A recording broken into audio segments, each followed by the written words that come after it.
Welcome to the First Things First podcast. And first things first, we need you to subscribe and leave comments letting us know what you think of the show. We're listening. I'm Nick Wright, joined by two of my favorite people, Jenna Wolfe, Cris Carter. Now, let's get the show started. Hey guys, and welcome to First Things First. I'm Jenna Wolfe. That is the Hall of Famer Cris Carter, yes? Yes, all day. All day, every day. For thousands of years to come. This, America, is one of the happiest men alive. I would have gone with smartest, but happy works as well. I went with happy because that's what makes me happy, Nick.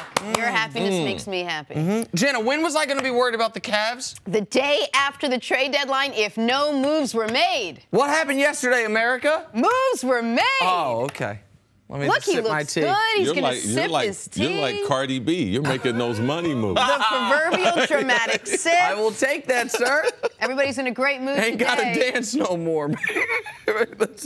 Sorry, didn't mean to That was a reference that I don't know. That's Cardi awesome. B, don't worry about it. Let's do the television show. No, that's not going to be in a teleprompter. Okay. No, it's not. No, not what you're talking about. Hey, there would be no big moves for the Cavs, they said. It would be tough to make a blockbuster deal, they said. You can't wear a high ponytail, they said. Well, guess what? Some people said that. The Cavs responded, and now the Cavs look a lot different than they did yesterday at this time. They sent out 6 players and a first-round pick, including Isaiah Thomas and Dwayne Wade coming back, Larry Nance Jr., Jordan Clarkson, George Hill, and Rodney Hood. And all we can wonder is, what does this mean for the future of LeBron and the Cleveland Cavaliers? General Manager Koby Altman, who many said he was in over his head with all this, describes his thought process making these deals. We were really worried that we were going to march. We were marching a slow death. We didn't want to be a part of that. I think we're going to get a rejuvenated LeBron James, and that's the key. He's the guy that is going to take us back to the promised land.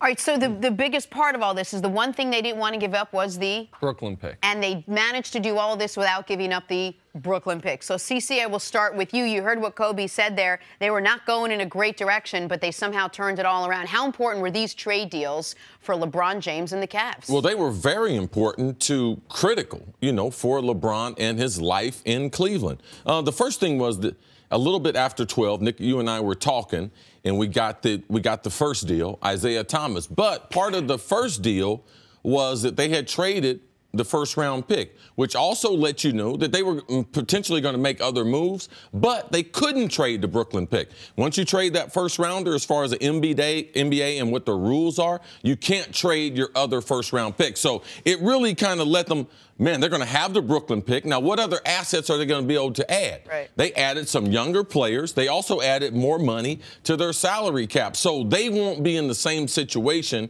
that they were in before when LeBron left. They would have competent NBA players who had a couple years left on their deals. So they would have the option of LeBron, if this works, they would have the option to be able to keep LeBron next year. If it doesn't work, they still have the Brooklyn pick, and they still would have some flexibility, even though they would have some luxury tax. A lot of luxury tax. Luxury tax implications from this deal. But it also showed you that the Cavs and their ownership, Koby, the general manager, that they're trying to win. Yeah. And more importantly, they're trying to keep LeBron James in Cleveland. So they started off yesterday where LeBron James was definitely leaving Cleveland.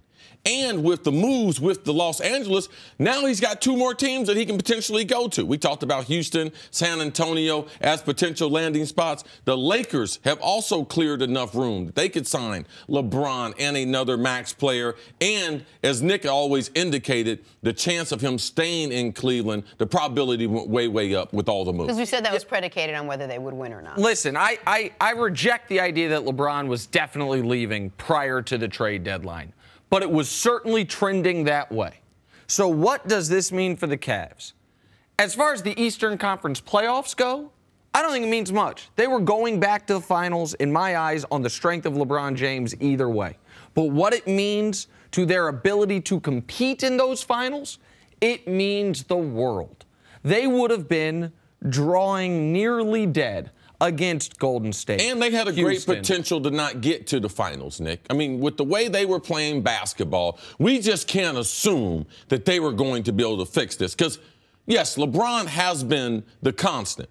But we had never seen the type of basketball around LeBron, especially into February, that could jeopardize his run at consistent finals. Listen, I know everyone was worried about that but me, and that's a hypothetical now. We'll never know. That's not true, though, Nick. You were concerned, too. I was concerned about their ability to compete in the championship round. I was not concerned about a Boston or Toronto or Milwaukee beating them. Were you concerned about LeBron playing with potentially a second or third best player, Isaiah Thomas? Well, I thought by the time the playoffs came around that Isaiah Thomas would, if he was playing the way he was that we had seen, he would be out of the rotation. Now he's off the team, so it doesn't matter. So we can stay in the here and now for what this means. This Cavs team just got exponentially better defensively by, forget who they added, by who they subtracted. Isaiah Thomas was the worst defensive player, according to advanced metrics, in 25 years in the NBA. Derrick Rose, that is addition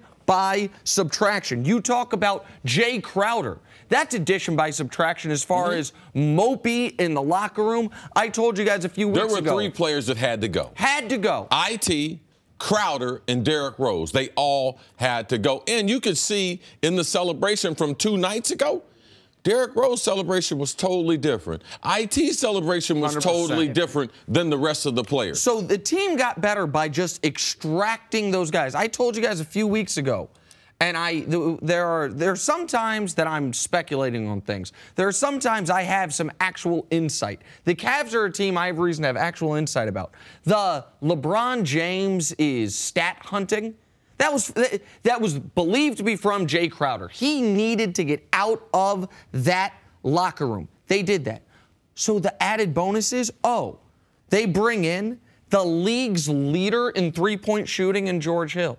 They bring in an athletic guard in Rodney Hood, who's averaging 17 points per game this year. They bring in another athletic big in Larry Nance Jr., who we'll see if his daddy, Larry Nance Sr., will let him wear his retired number 22. The Cavs have retired his dad's number, might let his son wear it. And then as an added bonus, a backup point guard in Jordan Clarkson. Who, by the way, all younger. All younger. Oh, listen, 25, 25, 25, and 31 in George Hill. Jenna, you're going to be surprised. All of them can shoot except one. So these are basketball players who can shoot the basketball? Yes, but the Nance trade, being part of the trade, is a big deal, too, because now they have another defensive big. All right, with Kevin Love being out, Tristan not playing the defense, if they decide to go small, they can put Nance at the 5, and they can still be able to guard teams, especially teams that go small like Golden State. And Nance has been playing the style Tristan was playing to get his contract. And what kind of style was that? All the little things, all effort, never worried about his own. Don't have to call a play for him. Of course not. Can go catch some oops. Now he's more athletic than Tristan. He's a little shorter than Tristan, but a guy that we will see in the next 2 weeks, sometime on this show during our But First segment when we typically show dunks, some crazy alley-oop from LeBron to Nance. So the team got 2 true knockdown shooters, one in Rodney Hood, one in George Hill. Some athleticism in Larry Nance, and I would say a good upside backup point guard in Jordan Clarkson. And they got the players they lost. Shump wasn't playing. Crowder, IT, and Rose were negatives. D-Wade will be missed, but they gave D-Wade the choice. You're going to have your minutes cut because we got these guys, or we can send you to Miami. And Channing wasn't playing well. Channing was good in the locker room. One of the reasons they then brought in Kendrick Perkins to fit that locker room role. This is, by all measures, a home run for the Cavs.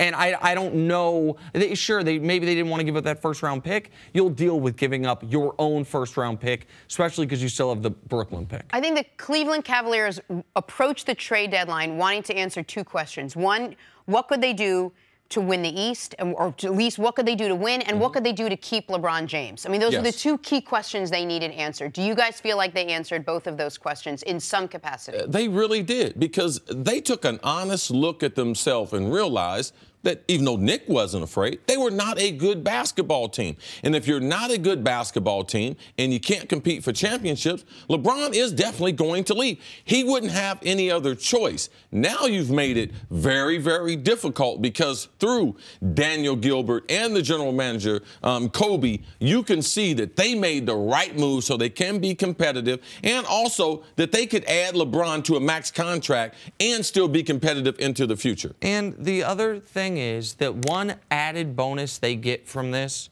it's the biggest acquisition any team has made at the trade deadline in the last 5 years in the NBA, maybe longer.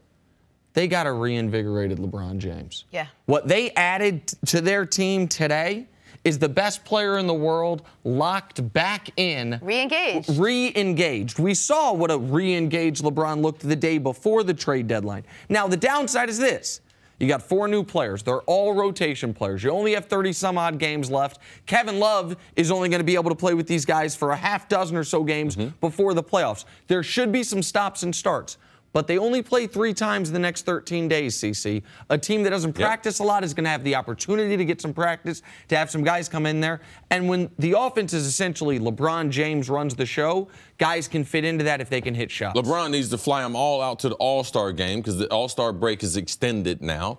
Have them do some practice, some walkthroughs and everything in Los Angeles. Go take advantage of the time, get acclimated, make a run after the All-Star They can break. stay in one of his 2 $20 million homes in Los Angeles, the Brentwood one, or the Bel Air one. Which one? Not sure. The Chris Carter mode of getting people together to train. Come out to me. Yeah. I will train you. Now you go back, and then let's go win. Yeah, we can enjoy the All-Star break, get ready to try to make a dash We for had the championship. Nick and I doing suicides for like 8 straight hours before we started the show. It is official. The Boston Celtics were the winners in the Kyrie Irving, Isaiah Thomas trade last year. true. I think we can all agree on that at this I fold point. my hand. Wait. Isaiah Thomas, who less than 24 hours after saying, quote, "I'm tired of being traded," was traded to the Lakers. Isaiah Thomas, who, as we saw in Cleveland, has no problem making his opinion known, reportedly would rather be bought out as opposed to coming off the bench with the Lakers. Isaiah Thomas apparently blind to his recent stats and perhaps deaf to his recent comments. Nick Wright, will going to the Lakers be good or bad for Isaiah Thomas? Nothing can be worse than what he was going through in Cleveland. So in that regard, I think it's good. I also think the fact that I know Lonzo's going to be the starter. They can play at the same time, though. Lonzo's bigger. Lonzo can guard shooting guards. Isaiah's not guarding anybody anyway. I don't think it's bad for him to go to a team where when he's on the court, he can be more ball dominant, and a team that, if they whiff on their major free agents this upcoming season, might give Isaiah Thomas, similar to what J.J. Redick got in Philadelphia, a 1-year giant balloon payment so you're not tied to long-term salary things, to see if he gets healthier.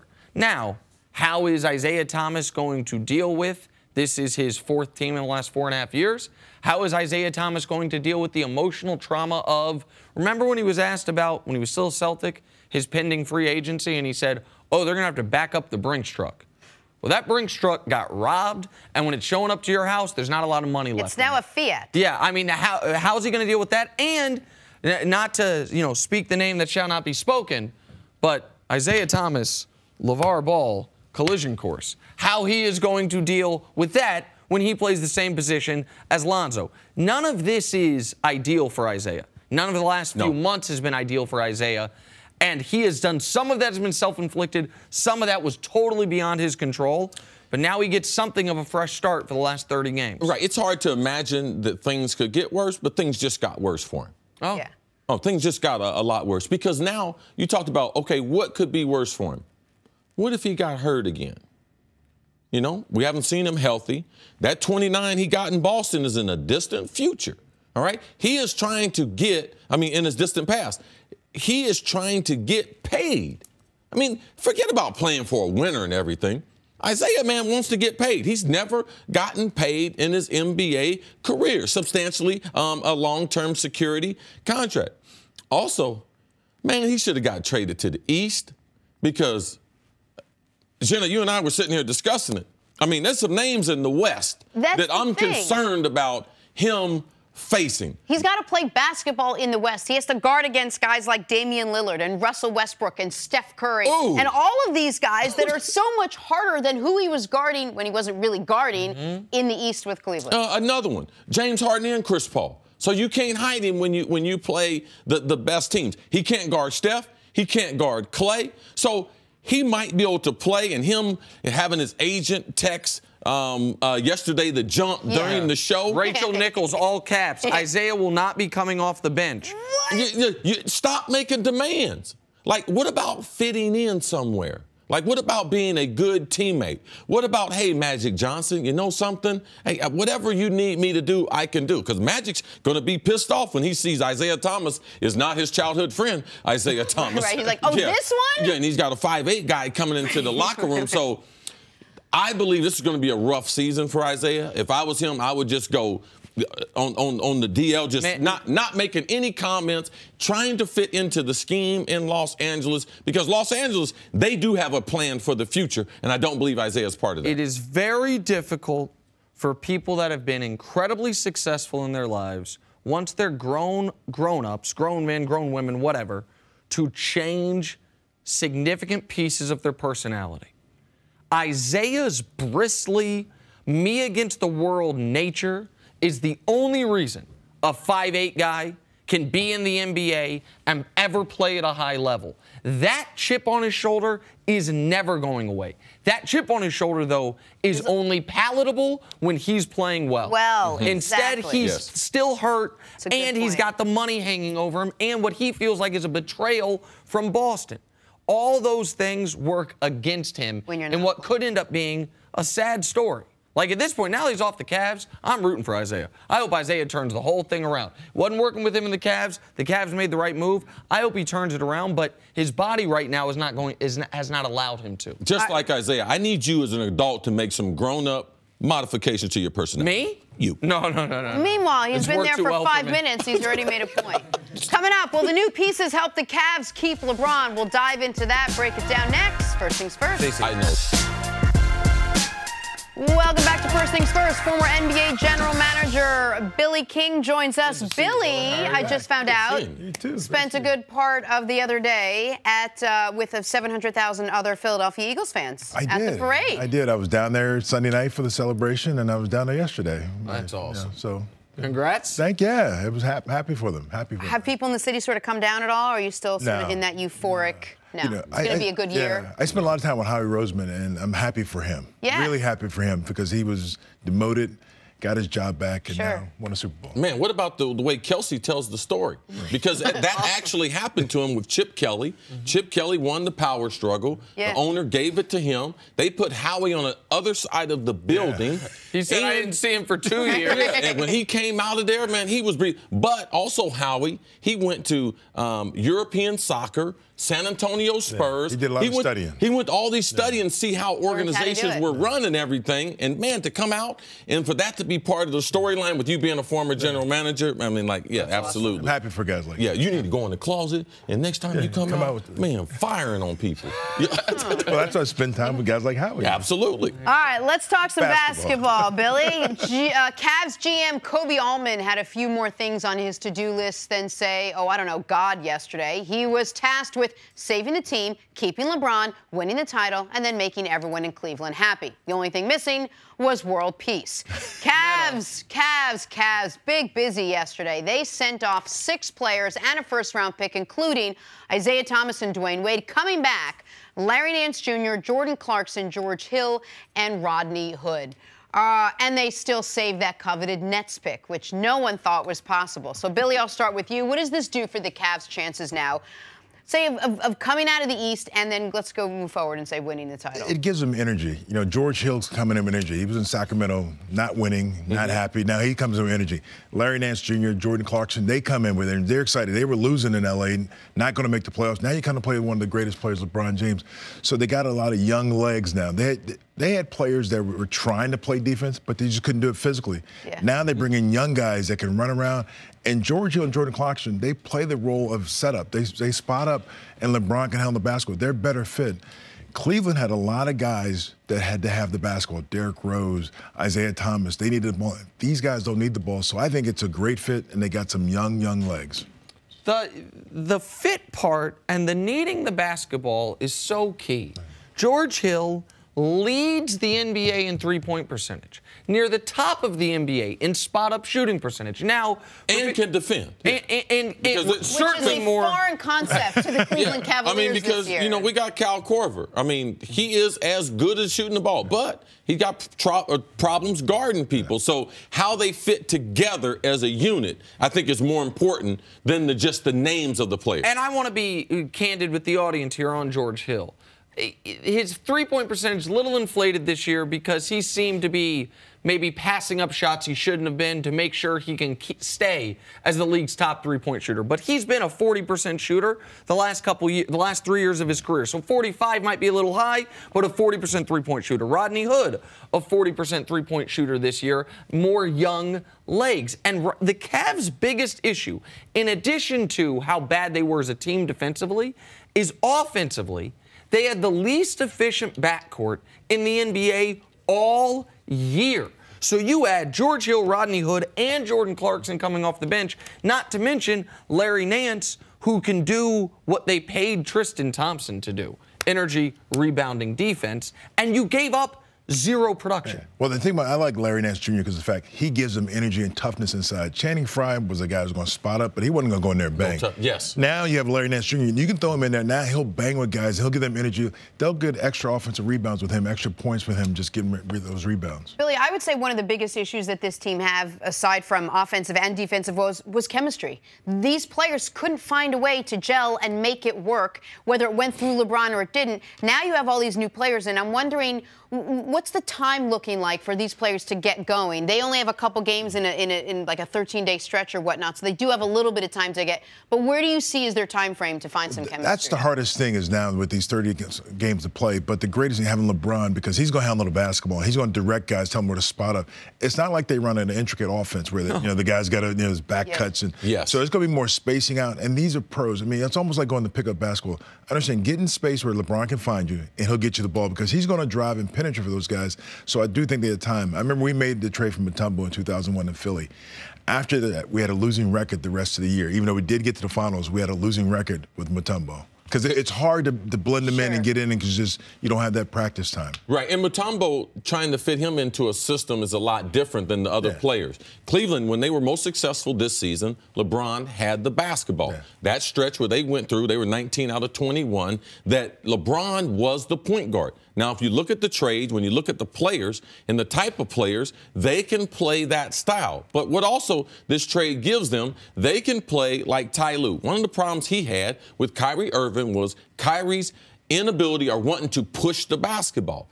They were too old, too. Once they got rid of Kyrie, they were an old basketball team. So they can't run. They can't play transition offense on a regular basis, also because their rebounding was not very good. Now with the young legs that they've added, people like Nance, Hood, and George Hill, these guys can get out into the break. And LeBron is one of the best transition players in NBA history. So not only have they got better spot-up shooters, not only they got better chemistry, but now they can play at a different pace that they didn't have before. And the advanced stats back up, Chris. George Hill and Rodney Hood, despite the fact that they are on different teams, two of the most efficient players in transition in the NBA this year. The Cavs are trying, by the way, the Cavs during this terrible stretch of basketball have been playing at the third fastest pace in the league. They've been playing that style with guys who can't do it. Yes. Now, as far as the chemistry goes, here's why it's a little different than what they were trying to do at the beginning of this year.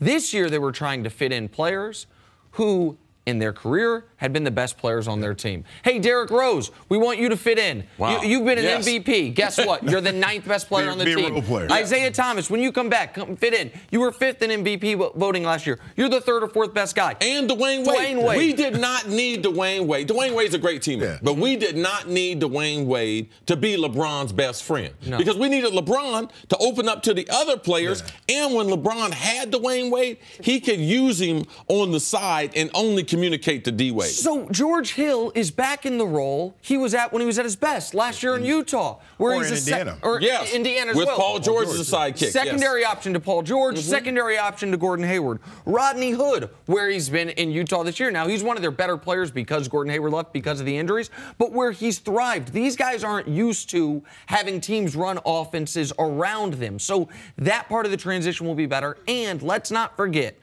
one of Jenna's big points throughout the year, Kevin Love's been at his best when he was their secondary option. Guess what? He gets to be, when he comes back, their secondary option once again. Because all these guys are willing to just fit in and be a piece of the puzzle rather than be a big piece. And that's what I like about all these guys. They're going to come in and just say, where do you want me to do? I just want to win. I don't care about how many shots I get. Isaiah was about getting a contract and getting shots. And unfortunately, he's not going to L.A. and now he doesn't want to come off the bench. So, good luck to him. Really quickly, did the Cavs suddenly become the favorites in the East? I think I never had him out there because I think on the show I said I'd never count LeBron out. I think when you get in the playoffs, I still love Toronto. I just think they've got the experience and they got younger, so I do like them. I'm not discounting Boston, but I do like Toronto's experience and their depth. I just can't bet against LeBron. If it clicks right for them, hold on, I'm going to follow up with one more. If it clicks right for them, do they have a better chance in the finals this year than they did last year? Yes, hands down. Okay. Because I think they're much more athletic, and I think they're much more cohesive than they were last year in the finals. Billy, thank you so much for hanging out with us. Absolutely. Always love having you here. Don't be winking at me. Is that the answer you want? Coming up is the drama just getting started in New England. Next on First Things First. Tom Brady's former backup, who played less than 2 full games in 3.5 years in New England, became the proverbial man last night. Jimmy Garoppolo just became the highest-paid player in NFL history when the 49ers signed him to a 5-year, $137.5 million deal, $74 million of it guaranteed. Jimmy G was traded to the Niners last season. He went 5-0, the longest active regular season winning streak in the NFL. How can you quantify his excitement? Check out his Instagram. This pretty much says it all. Yeah.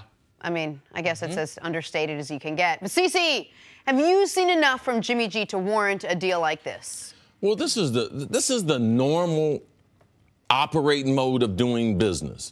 Once they made the trade for Jimmy G, I told Nick he didn't need to play. He was going to get what we would think to be a max deal. I thought that he would be in the top 3 highest paid quarterbacks.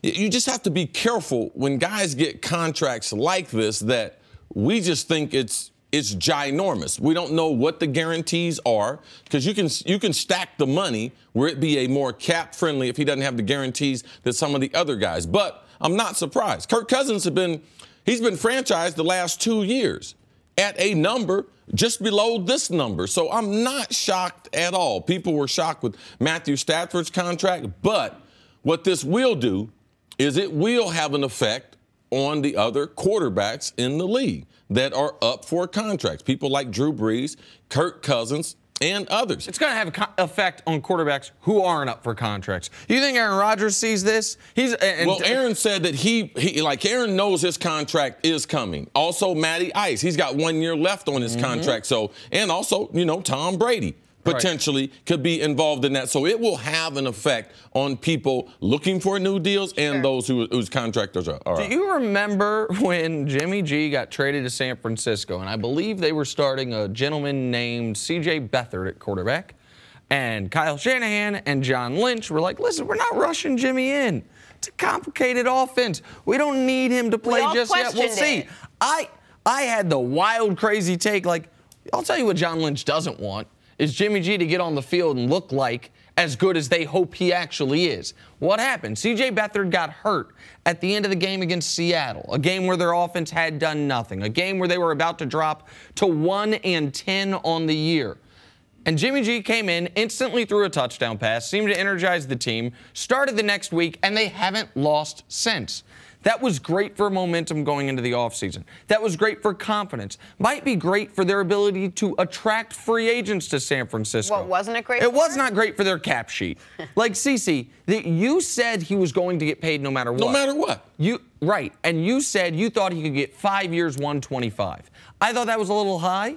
He got 5 years, 138. Yeah, that's not, I mean, it's still in the same ballpark. I thought that he would get this contract. Now, I knew that he wouldn't get the guarantees that we have seen from some of the others, and that is the unproven part. Once you trade for Jimmy G from New England, you have to pay him. There is no other equation where he's not going to get paid. I don't care if he didn't play. I don't care if he played and went undefeated. Because they traded for him, the confidence that they had in trading for him knew that they were going to compensate him at this level. But we do know he got the most guaranteed money of any quarterback ever. $74 million. We don't know how it's structured. Yes. We don't know how they're doling it out. We also know he got the highest average annual salary of any player ever. Yeah, so did Matt Stafford. So did the guy before him. So like, Matt Stafford, Derek Carr. Right. I understand. But yeah, they weren't the best either. But the idea that once they traded for him, he was instantly going, and I'm not saying he won't be worth it. He looked awesome. But the idea that he was instantly not going to become one of the highest paid players in the league, but the highest paid player, like that, I know not much surprises you, but that's... Yeah, but it's not, don't get stuck on he's the highest paid, all right? He's the latest guy who did a contract. The way we used, before we had the Ricky Wade scale, we used to draft a guy, number 1 or 2, this guy becomes the highest paid. We didn't care then. Like, don't get caught up in the highest paid. I can guarantee you 6 months from now, he won't be the highest paid. No, I agree. That will be true. Once Kirk Cousins might beat it, if someone else renegotiates, they might. Would he have been offered the same deal had he not played one game for the Niners last season? I had him at 20. I had him at least $25 million. Even if he didn't play at all. Even if he did not play one game. The franchise tag is $23 million. They could franchise him or sign him to a long-term deal. So no, I knew this. They had to pay him. Well, that is what's curious to me. And I'm not saying it's the wrong move. And John Lynch clearly, listen, he's got a 6-year deal, or I guess 5 years left. Kyle Shanahan's got 5 years left. Jimmy G now has 5 years left. They're all aligned perfectly. But when typically the reason you don't want to franchise a quarterback is because it sets you up for the Kirk Cousins thing. Franchise him once, then if you franchise him twice, then if you franchise him third time, you're looking at $100 million over 3 years. Well, he's looking at essentially $100 million over 3 years on this deal. Like, for him to get not only this deal, but to get it this quickly, I am surprised. Maybe I shouldn't have been. I thought 5 years, $115 million, which would slot him as the 4th highest paid player ever, like seemed about right for a guy who going into this season had thrown 96 passes. The economics in the NFL are strong.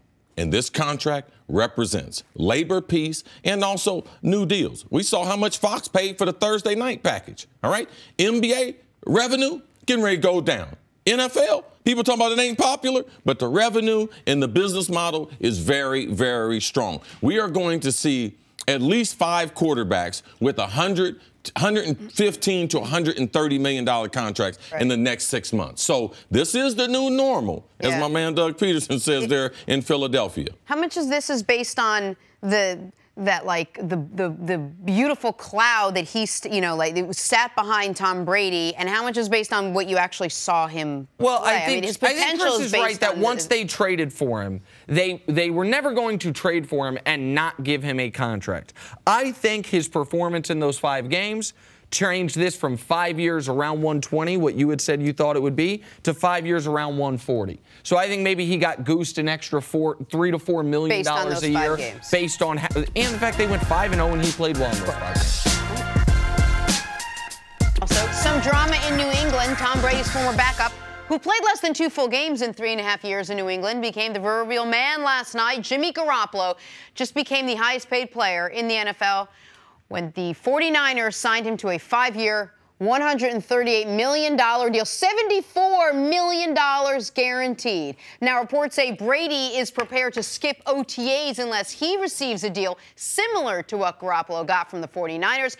The report also details Brady insisting Josh McDaniels remain with the team as the coach in waiting. A lot to digest there. CeCe, what's your reaction to all of that? Man, this is nice and juicy because Tom Brady, for so long, I mean, people didn't know. But people just thought, man, Tom Brady, man, he's just going to go about it, just do everything the right way. Tom Brady getting a little spicy here at the end. Yeah. People trying to push him out the door. Oh, no. And I knew there was something to him starting a little over a year ago that I wanted to play till I'm 45. And this was like he's 38, 39. It's like, I want to play till I'm 45. I mean, like that's like George Blanda type material. Like, how is this going to happen? But he continued with the momentum. Then he started giving us a sneak peek inside of his life. Tom versus time. Then the dispute with his trainer with New England. As far as, is he going to work at the building, access to the other players? Then some of the Garoppolo stuff came out with Kraft and them kind of forcing Garoppolo out. Tom Brady seemed pretty normal to me. He seemed like a normal NFL player to me now because players watch those salaries.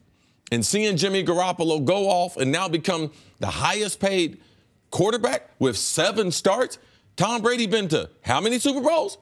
8. 8. Been to 8. I've been to 8 Super Bowls. He's had to start 7 games. This guy started. And by the way, Garoppolo is poised to not make more than Brady, to make double what Brady's going to make. Give us the numbers. Brady's supposed to make $14 million this year. Garoppolo's supposed to make 28. But Brady's making $14 million because he did that to help the team. He took a team-friendly deal. Now, hold on, Cece, you mentioned Brady's talking about, I want to play till I'm 45. One thing I want to remind the audience, while Brady's only been publicly saying that for a year, do you remember, right after Deflategate, the NFL got his phone. They got his text messages. The phone was destroyed, but they ended with his text messages. Some of those text messages got leaked. One of them was a text with he and a friend about Peyton Manning. To that friend, Brady said, yeah, but it's fine, when they were talking about the comparison. Yes. Peyton's only got a year or 2 left. I'm going to play another 7 or 8. So we knew that Brady, for a long time, had believed he was going to play till he was 45. But he wasn't telling us that.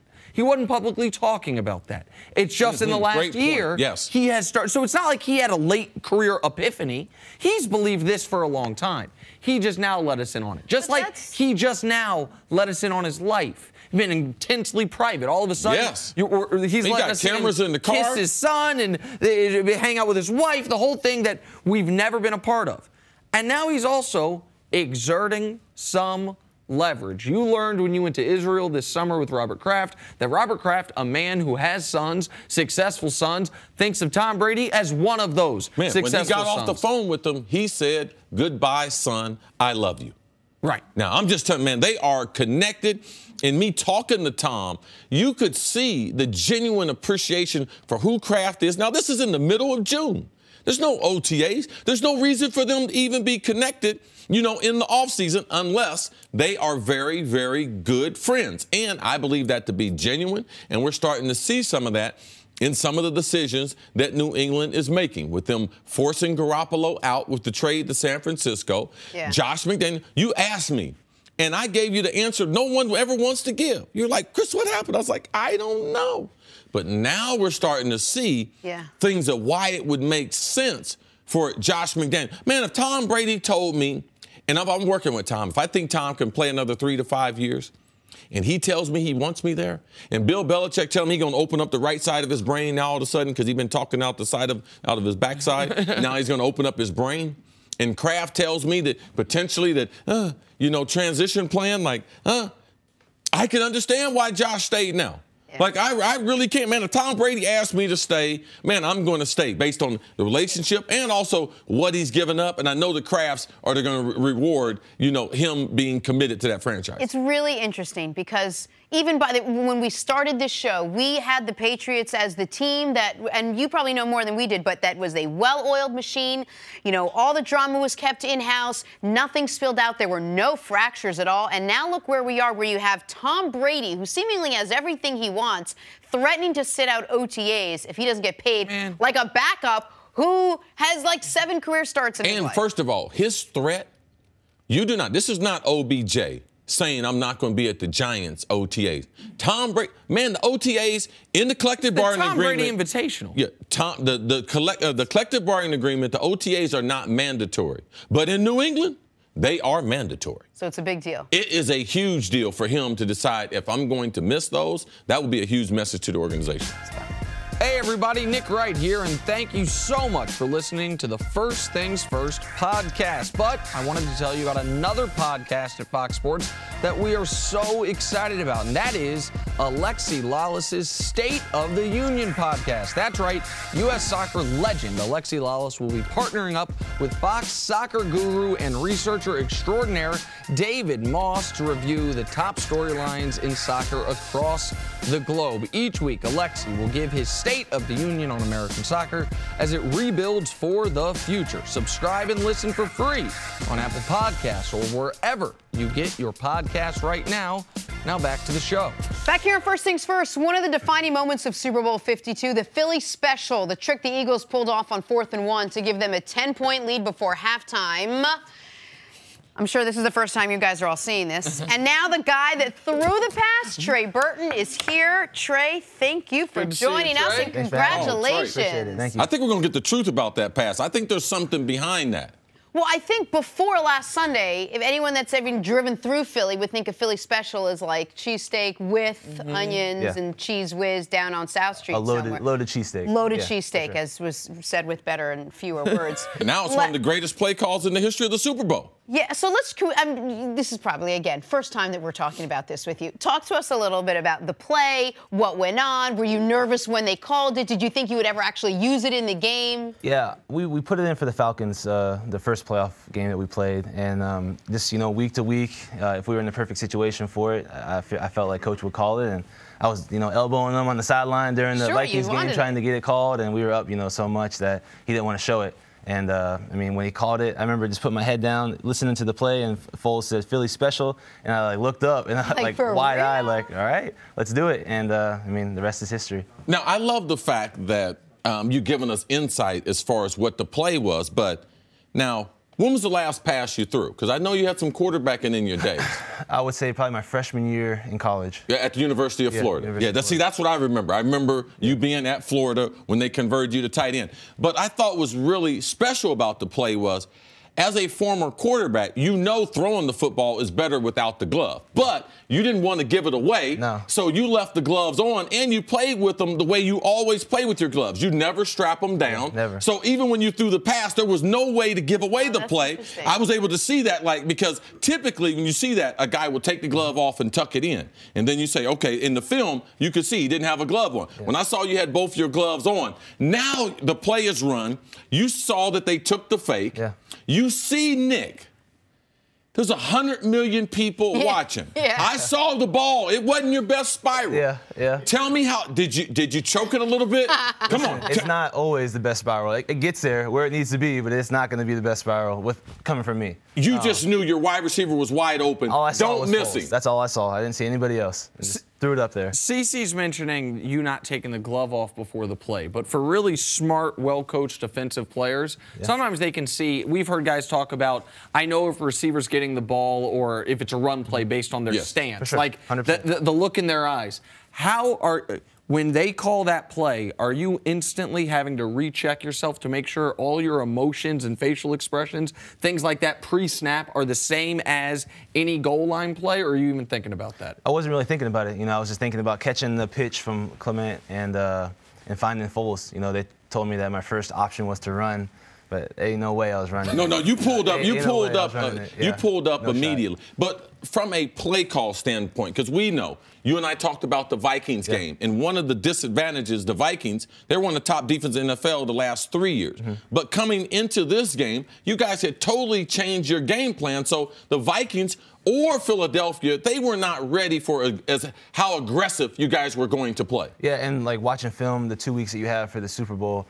Man, the Patriots were really tough in the red zone and really tough on the goal line. I don't think they had a rushing touch, maybe one the whole season on them on the goal line. And so we knew we had to do something different. And, man, it was really cool. What's the feeling because that happened seconds before halftime. Yeah. What's the feeling going to the locker room and in the locker room? When you guys knew when you decided to go for it on 4th down, this thing could be 15-12. Yeah. Instead, it's 22-12. What are you guys talking about? What's the feeling in the locker room right after that play?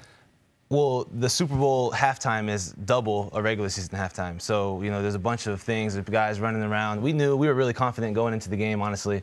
We knew we had a really good shot, especially with the way Foles was playing and how good our defense is. We knew we had a shot, regardless of who we were playing. So I think we were energized. We were ready to rock and roll, and we got it done in the second half. Talk to me about that confidence, because it's very easy to throw the masks on and to make it into sort of a gag thing, like, oh, we're underdogs and it's wonderful. But you are going up against this behemoth of a team that has so much history, against a quarterback who has so much history, coached by a guy who has so much history. So there's a lot there. You guys are a young team with a young coach and a very new quarterback to the playoff picture. Where did that confidence come from? And who did it stem from? I mean, did it come from Coach Peterson? Yeah, I think it comes from up top always. He's always telling us weekly, you're going to win this game. Don't think any other way. Envision playing well, making the big play. But then also the veteran leaders, who we have, guys like Chris Long and LeGarrette Blount, who played in the Super Bowl last year for New England. And just, them sharing their experience, what it's like to play in the Super Bowl, just for guys like me who have never been in the playoffs, just to understand, what it takes to get there. And it's just still a football game, and we're a really good team, and offense and defense and special teams, some of the best in the NFL. Yeah, one thing your team did a great job was embracing material. Bulletin board material. Yeah. Now, my colleagues here, I try to tell them all the time that guys read everything, they see everything. When you say something, they will use it as motivation. The underdog, a hungry dog runs faster. Mike Lombardi saying that Doug Peterson was the worst coaching hire of the previous season. Man, the players did not miss a beat. And my friend, my partner, Nick Wright here, unbeknownst to Jenna and I, we tried to tell her that the Eagles are only 2 games away from the Super Bowl. So it seems as if Jason Kelce and the rest of Philadelphia fans, they know about Nick Wright. Yeah. Can you kind of explain kind of inside the organization how you guys have used us, him, as motivation? Yeah. Can I get an apology first? That's first and foremost. Listen, I issued start the out before I say anything else. I issued the apology before you guys won the Super Bowl, when you guys beat the Vikings. Because I had said you guys were drawing dead on making the Super Bowl, let alone winning it. Excuse me. So, I did take him to the game. He was a guest, but the Philadelphia and their finest, they found him. And they let out a roar in our section. As they should. They started chanting Nick Wright sucks. That's great. But so, you evidently, it's very odd, because the team did tweet out yesterday me being wrong about the Eagles. Destroyed you. Destroyed you, They destroyed me. Yeah, for sure. Badly. But listen, bro, I love you, man. Like, I think you do a great job. I love watching you, and I think you're spot on. You usually don't go with the crowd. You usually have your own stats. My man. Thank you, Mr. Burton. I appreciate that. And I apologize. There's a big butt coming. I feel like there's a butt. I was as wrong as you can be about anything. Yeah. I thought I made, I think, my national television debut saying, write it in stone, the Cavs are going to beat the Warriors in the finals. That was before last year's finals. Yeah. I didn't think I could ever be more wrong about anything. And then I somehow doubled down on that by saying the Eagles had the least shot of any NFC team making the Super Bowl, let alone winning it. I'm happy for you guys. Congratulations. And I give that apology with all due respect. Thank you. Now, how has the Super Bowl, winning the Super Bowl, changed your life?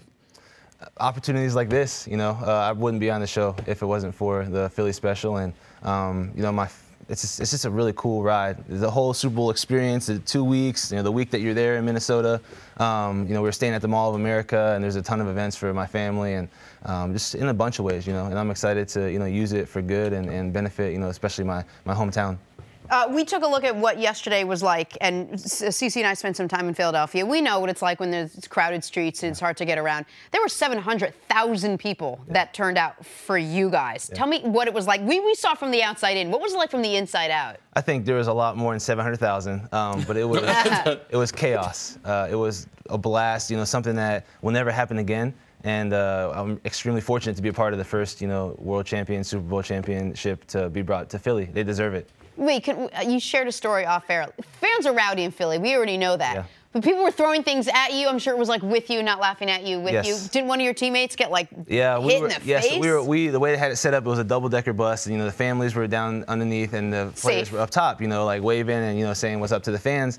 And, man, they were chucking beers. Like, I mean, from 100 Well, one of your teammates had sent out a tweet a public service announcement. Hydration for the players. Make sure you throw on beers on the parade route. Well, Lane Johnson said that he's going to give the whole city beers after we win the Super Bowl. All right, so they're chucking them at you. What happened? Dude got hit in his cheek and cut him open. He was leaking. One of his players. One of my players, yeah. One of the teammates got hit in the cheek and was leaking blood. And he probably applauded. Listen, he was probably like, nice shot. If that's the worst thing that happened in the parade, you probably got out okay. But it was wild, and I think we're gonna let you talk about that a little bit more. Go ahead. Yeah, so we're going to sort of analyze the parade. We play a little game called Put a Grade on It, and we're going to show you something. You give us a grade. It's how it works in school. Let's start with your coach, Doug Peterson.